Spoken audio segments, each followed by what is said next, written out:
कि भाई Redmi Note 11 Pakistan में कब और किस प्राइस टैग में। अस्सलाम वालेकुम गाइस, जैसा कि Redmi Note 11 सीरीज कल ग्लोबली लॉन्च कर दी गई है। मैंने इस पर एक वीडियो भी आपको दी थी। 4 फोन लॉन्च किए गए हैं basically Redmi Note 11, Redmi Note 11s, Redmi Note 11 Pro और Pro 5G। और इसमें से जो सबसे अच्छा फ़ोन मुझे लगा था ना वो था Redmi Note 11। और आपके एंड से भी ना इतने को ज़्यादा क्वेश्चंस आ रहे हैं कि लाइक अली भाई Redmi Note 11 पाकिस्तान में कब आने वाला है, किस प्राइस टैग में आने वाला है, किसने वेट करना है, किसने वेट नहीं करना। लाइक कल वाली वीडियो जो कि देखे तो उसके सारे क्वेश्चन यही आ रहे हैं, सारे कमेंट्स यही आ रहे हैं Redmi Note 11 के रिलेटेड। तो आज की वीडियो में मैं आपको क्लियर करने वाला हूँ कि भाई Redmi Note 11 पाकिस्तान में कब एक्सपेक्टेड है और किस प्राइस टैग में एक्सपेक्टेड है, किसने वेट करना है, किसने वेट नहीं करना, सब कुछ आज की वीडियो में क्लियर हो जाएगा। सो मेक श्योर अगर आपका भी बजट 30-35 हज़ार के आसपास है और आप एक अच्छा फ़ोन लेने की सोच रहे हैं तो ये वीडियो कंप्लीट देखिएगा। इस वीडियो में आपके सारे डाउट क्लियर हो जाएंगे। सो गाइस, यहाँ पर फर्स्ट ऑफ ऑल तो क्विकली तरीके से मैं आपको Redmi Note 11 की स्पेक्स क्लियर कर देता हूँ।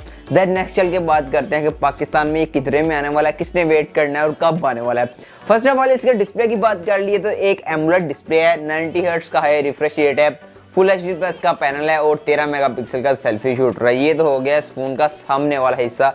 बात करते हैं इसकी पीछे वाली साइड की, आई मीन कैमरा डिपार्टमेंट की। कैमरा डिपार्टमेंट की बात कर ली तो बैक साइड पर क्वाड कैमरा सेटअप है, 50 मेगापिक्सल का मेन सेंसर है, बाकी 8 मेगापिक्सल 2-2 मेगापिक्सल की नंबर गेम है। टोटल 4 सेंसर है बैक साइड पर और फ्रंट साइड पर एज आई टेल यू के यहाँ पर 13 मेगापिक्सल का सेल्फी शूटर है। साथ ही बात कर लीजिए इस डिवाइस में ना एक चीज़ थोड़ी सी न्यू आई है, इस डिवाइस का प्रोसेसर। बेसिकली इस डिवाइस में स्नैपड्रैगन 680 है जो कि 6nm पर बेस्ड है। आज तक मैंने ये टेस्ट आउट नहीं किया तो इसकी परफॉर्मेंस के ऊपर मैं कोई भी कमेंट अभी पास नहीं कर सकता। जैसे ही फ़ोन मेरे पास आएगा इसको मैं अच्छी तरीके से टेस्ट आउट करूँगा और देखूंगा कि भाई इसकी परफॉर्मेंस कैसी निकल के आती है, कितना कैपेबल है ये चिपसेट, गेमिंग कैसी है, normal day to day use में कैसा है, वो सब कुछ हम चेकआउट कर लेंगे। लेकिन मैं उम्मीद कर रहा हूँ कि ये एक अच्छा चिपसेट होने वाला है क्योंकि ये 6nm पर बेस्ड है और है भी स्नैपड्रैगन का, तो एक ना अच्छा पैकेज मुझे लग रहा है। ये इस 30,000 वाले प्राइस टैग में। प्राइस टैग का नेक्स्ट चल के बात करते हैं। साथ ही इस डिवाइस में डुअल स्टीरियो स्पीकर है, साथ ही 33 वाट की फास्ट चार्जिंग और IR ब्लास्टर वगैरह जो कि ये नेसेसरी चीज़ें आपको देखने को मिल जाती हैं Xiaomi के फ़ोन्स में।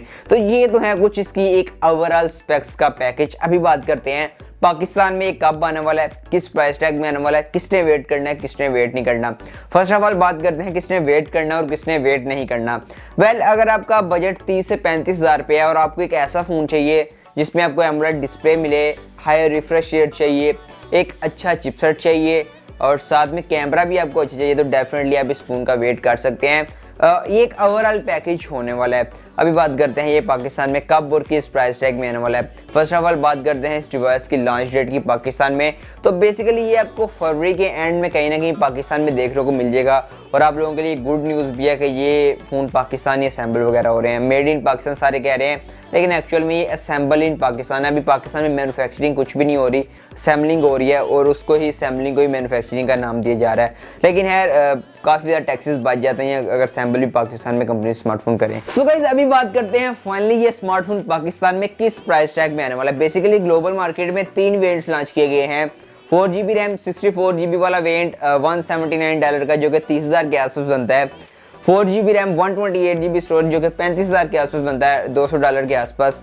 और $229 का 6GB रैम 128GB स्टोरेज जो कि 40,000 का बनता है। हमने उसको देखना ही नहीं है क्योंकि पाकिस्तान में 4128 वाला वेरिएंट आना है।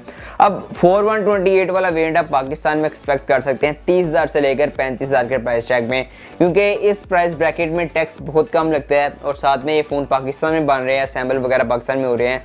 तो अब हाँ, एक उम्मीद लगा सकते हैं कि एक अग्रेसिव प्राइस में आपको ये स्मार्टफोन देखने को मिलने वाला है। और अगर ये स्मार्टफोन 30 से 35 के ब्रैकेट में आता है तो डेफिनेटली ये काफ़ी ज़्यादा सॉलिड ऑप्शन बन सकता है, क्योंकि आपको पता है कि Xiaomi की कैमरा गेम काफ़ी अच्छी है। Redmi Note 10 की बात कर लीजिए, हमने उसका कैमरा टेस्ट भी किया था तो उसका कैमरा मुझे काफ़ी अच्छा लगा था। वो एक अलग बात है कि Xiaomi ने स्टॉक ही नहीं दिया, मार्केट से स्टॉक ही उठवा लिया और Redmi 10 अपना फिर मंजन बेचना स्टार्ट किया Xiaomi ने, जो कि कंपैरेटिवली Redmi Note 10 का कैमरा कंपैरेटिवली Redmi 10 के कैमरे से अच्छा था। ओवरऑल पैकेज भी अच्छा था, लेकिन वो स्टॉक ही मार्केट से उठा लिया गया। अभी होप उम्मीद करता हूँ कि Redmi Note 11 सीरीज़ जो कि पाकिस्तान में आने वाली है उसका एक तो स्टॉक पूरा हो और सेकंड एक अग्रेसिव प्राइस में है, क्योंकि मैं भी काफ़ी ज़्यादा वेट कर रहा हूँ और आप लोग भी आई नो के काफ़ी ज़्यादा वेट कर रहे हैं कल वाली वीडियो के।